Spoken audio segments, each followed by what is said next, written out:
You can try to hold back the wave, but they will always wash upon your feet.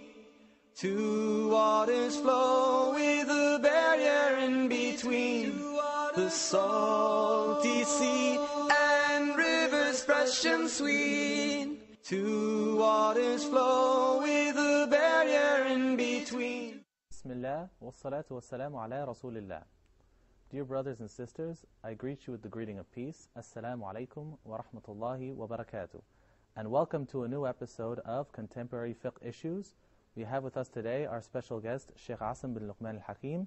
Shaykh Assim is a well-known da'i who has traveled extensively to many countries across the world and has been the leading khatib and imam of a masjid in Jeddah, Saudi Arabia for the last 21 years. Shaykh Assim, welcome. Jazakumullah khairan, thank you for having me. Barakallahu feekum. Shaykh Assim, for many Muslims today, it is very difficult for them. They find themselves dealing with issues that aren't necessarily dealt with directly in the Qur'an and in the Sunnah. We went to the street to find out the opinion of the common Muslim on this issue of fiqh al-nawazil or contemporary fiqh, to see what they had to say about it. Let's go to the footage. Allah Ta'ala, Allah Ta'ala. What do you know about fiqh al-nawazil? Bismillahirrahmanirrahim.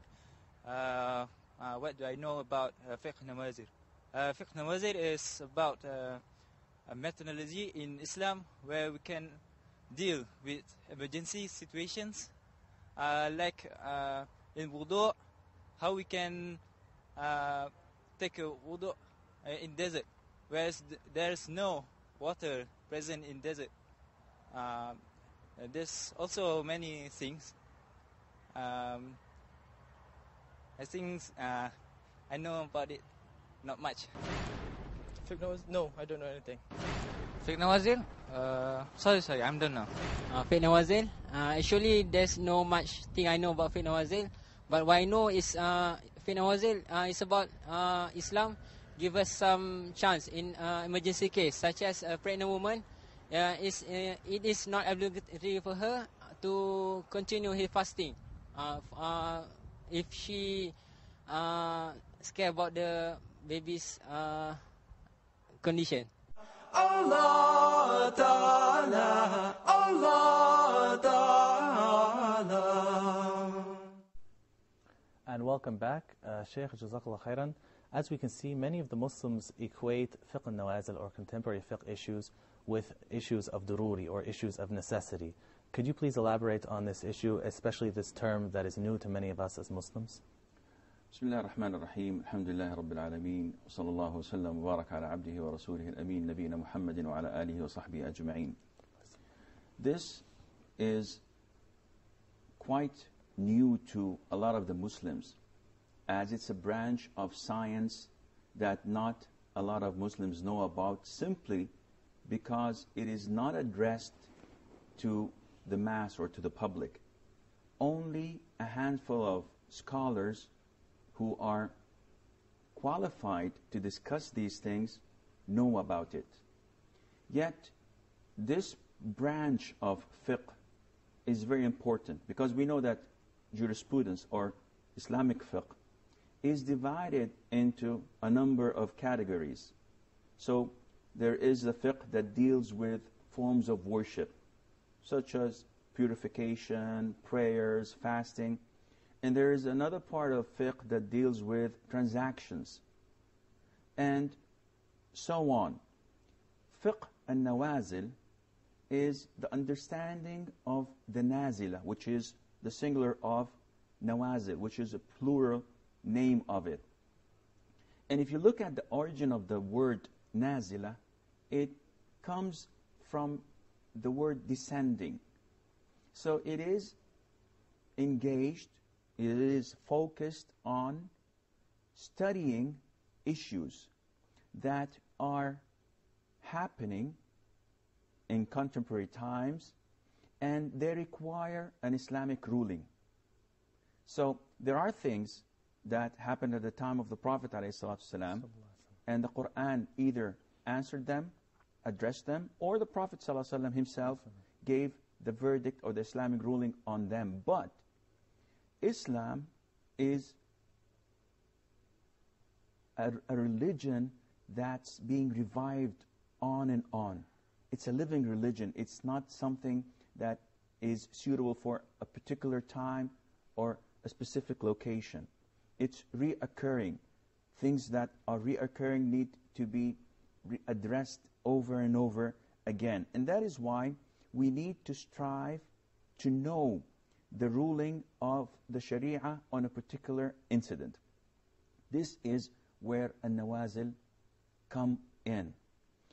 And there is this terminology of fiqh al-nawazil, which is a general and broad sense of an-nawazil and looking at them. And there is a specific one, which is an-nawazil al-fiqhiyya, which talks only about the incidents that deal with fiqh. So what's the difference? It's very simple. Fiqh al-nawazil, it makes you understand how to deal and treat things that are contemporary. Whether they're religious, they can be related to fiqh, they can be related to aqeedah. For example, the new sects, the new creeds and ideologies that are reoccurring or happening for the first time. So this is a nazila that has to be studied thoroughly, and then the verdict would be given. There are things that take place in language, and it's also considered to be a nazila. There are innovations, inventions that are not related to Islam. So these are all called nawazil, and you have to understand how to deal and treat them. What we're focusing on is an-nawazil al-fiqhiyya. And if you look at the word an-nawazil itself, you can look at it from a number of directions. For example, there are, as I've mentioned earlier, looking at them in respect to topics. So is it fiqh, or is it linguistic, or is it science, or is it creed and aqeedah? You can look at it in terms of its importance, because there is a nazila that it is extremely important that you have to be very careful when tackling. For example, if it's political, or if it's relating to the welfare of the whole ummah, with respect to when it's about an individual. So this is a nazila, and the other one is also a nazila, but it's a different weight and size. Reoccurrence. You can look at it from the angle of how many times that has happened. There are nawazil that only concern a limited number of people, like political asylum, for example, like seeking the nationality or the citizenship of a non-Muslim country.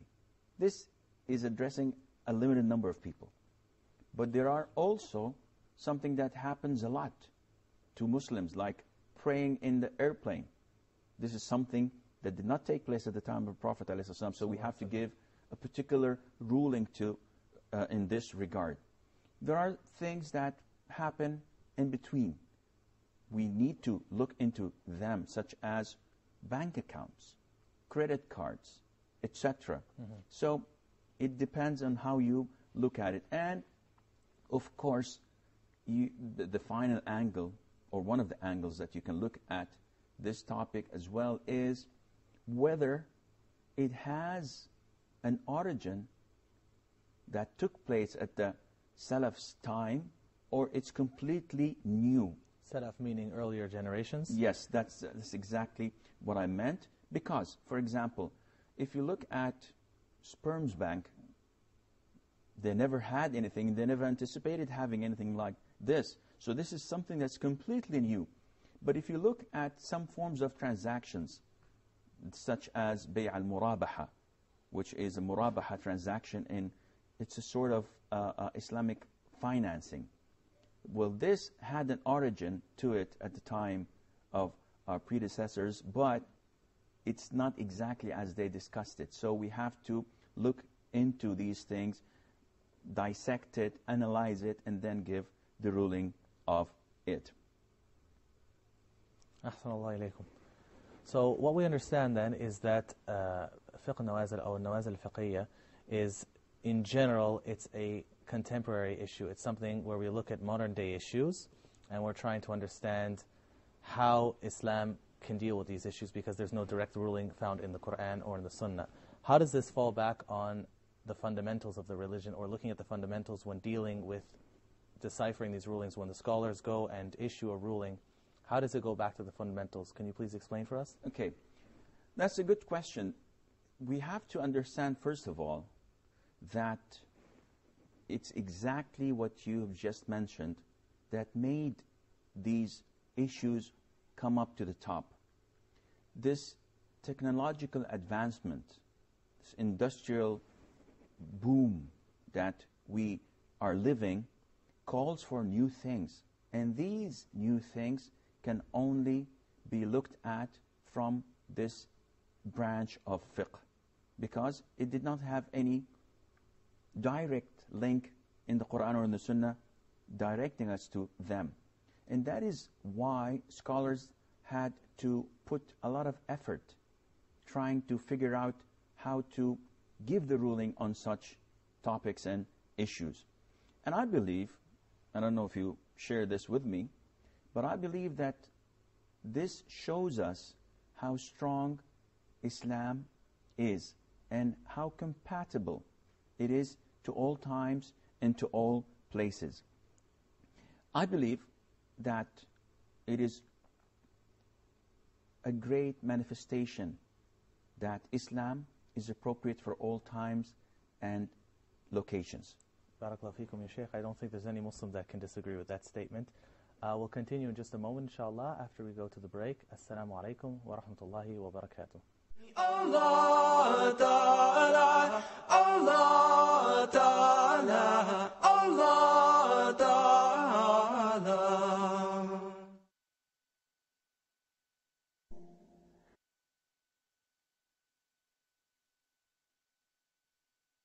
اللهم إني أسألك الفردوس الأعلى من الجنة.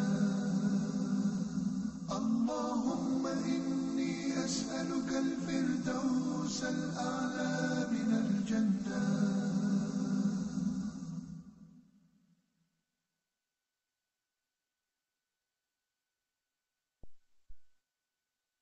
Allah Ta'ala, Allah Ta'ala, Allah Ta'ala. Assalamu alaikum wa rahmatullahi wa barakatuh, and welcome back to Contemporary Fiqh Issues in Islam.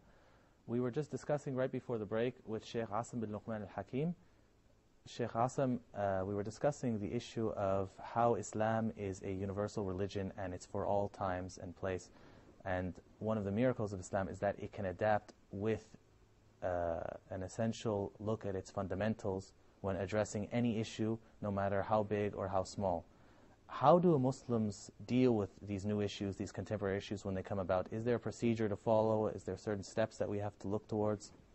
I completely agree with the concept, as you've mentioned before the break, that there's no Muslim who does not believe that Islam is suitable for every time and place. I may disagree with this statement because I know that with the influence of different ideologies, there are a number of Muslims who beg to differ. And they think that Islam, it should be isolated in a masjid. It should be kept behind walls. It has nothing to do with finance, politics, economy, art, etc. Thinking that Islam is only restricted to the time of the Prophet ﷺ. This is not true. Islam is suitable for all times simply because Allah Azza wa Jal is the source of Islam. And He created us, and He knows what is the best thing for us. Secondly, the Prophet ﷺ, our Prophet, is the seal of prophethood. So there's no prophet or messenger after him, which means that this is the final religion of Allah. The Qur'an is the final revelation, and this has to go on till the end of time. Therefore, Islam is suitable for all times and for all places. And from this, we understand that a great responsibility lies on the shoulders of scholars who have to contribute positively, and they have to strive and put a lot of effort so that they could give the people the best solution that is stemmed from the Qur'an and from the Sunnah.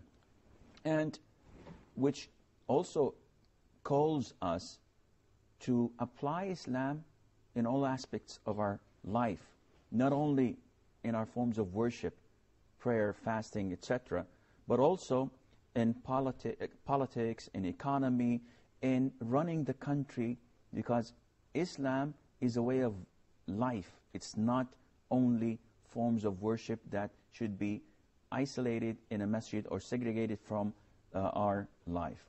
Barakallahu feekum, ya Shaykh. Shaykh, but who are the scholars that we should be looking up to when we want answers to these questions? We find many people going with sincere and earnest desire to find a result, whether it be an issue of insurance or issue of healthcare or issues of banking, and we find them going to scholars who many times seem to be leading them astray. So how can we know the righteous scholar and the sincere scholar over the scholar who's basically giving fatwa and giving verdicts for a checkbook every month? Well, a proper scholar is a person who has the characteristics of a scholar in the sense that he has the knowledge, the proper knowledge. It's not necessarily that he's articulate or he can deliver a beautiful speech.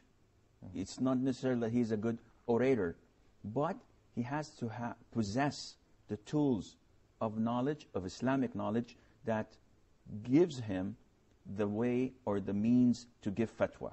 So he has to be knowledgeable in Arabic, and without Arabic he cannot be a scholar. No. He has to be knowledgeable in fiqh, so he has to know the different schools of thought and what they contributed in our great religion. He has to be extremely knowledgeable in the fundamentals of fiqh, known as usul al-fiqh, which gives him an overview of Islam as rules and guidance that he must follow.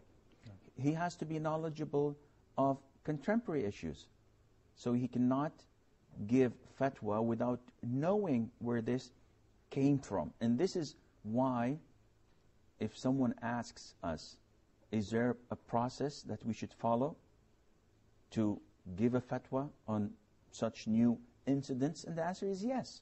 There is a lengthy process, and there are a number of conditions that should be fulfilled. And among them, you have to visualize an incident. So if you're a shaykh, and someone comes to you and says, what's the ruling on X, Y, Z? And you have no idea what X, Y, Z means. If you, like a lot of the people do nowadays, if you shoot from the hip and say, it's haram, it's forbidden. Or if you say it's halal, it's permissible, you're wrong in both ways. And it's a form of oppression in either way, because you're either making the religion too easy for someone or too difficult for someone. Exactly. You have to know what the person asking you the question means. It's not enough for you to say yes or no. So when someone asks you about something, you have to visualize it. If he tells you about a financial transaction and you don't know anything about it, he has to explain it. If he asks you about a medical procedure and you're not a doctor, you're not a physician, you have to ask a physician to explain it to you until you visualize it and have a 360 degrees understanding of it. So basically, ya Shaykh, we need to have a communion or a union between the scholars of Islam and the scholars of the field which are in question. So if we have a question regarding economics, we need not only a scholar of Islamic jurisprudence to help understand the situation from an Islamic point of view, whether it's permissible or not, But we also, at the same time, need a scholar of economics to make it clear for the Islamic scholar what exactly that issue entails, and likewise issues of medicine or issues of cosmetics and so on. Is that correct? This is completely correct. I remember one of my friends who was an airline captain was at the gathering of Shaykh Muhammad ibn Salih Al-Uthaymin, may Allah have mercy on his soul, and the Shaykh was asked about the direction of Qibla in Canada, because it's almost on the other side of Saudi Arabia. So some of them used to pray to the direction of the east, and some would pray to the direction of the west. And the Shaykh did not know what to say until this pilot told him about how things are, and he described it to him over a map and about the distances and how things are. And the Shaykh was very pleased, and he said that we have to have experts in their fields in our gatherings. So whenever we're asked about something that is dealing with economy, an economist would speak. If we have a question about something dealing with medicine, a doctor would speak, and then we give the ruling of Sharia, of Islam, whether it's permissible or not, after understanding it. So this is extremely important. Now, after you visualize it, then you move on to trying to know under what category of Islam it falls under. So now we visualized it, now we have to try to think it over and see that according to the Qur'an and the Sunnah and the rulings of Islam, we try to know whether it's permissible or not. And how does this come about? For example, when you deposit money in the bank account, now is this money a deposit or is it a loan to the bank? You have to know, because there are differences between a loan and a deposit. If I deposit money with you and the money was destroyed, it was annihilated, the house burnt, for example, without any form of aggression from your side or negligence, it just happened. I have no right to come and tell you, give me my money back, because you were entrusted with it. It was a deposit. While if it were to be a loan, it's a different story, because a loan, you have to pay it back. Whether you lost it, it was burned, it was gone, it was confiscated, it's a loan. It's related to your person, and you have to pay it back regardless. So now, when you look at bank accounts, you try to figure it out. You have to have this realization. I visualized the finance and the bank system.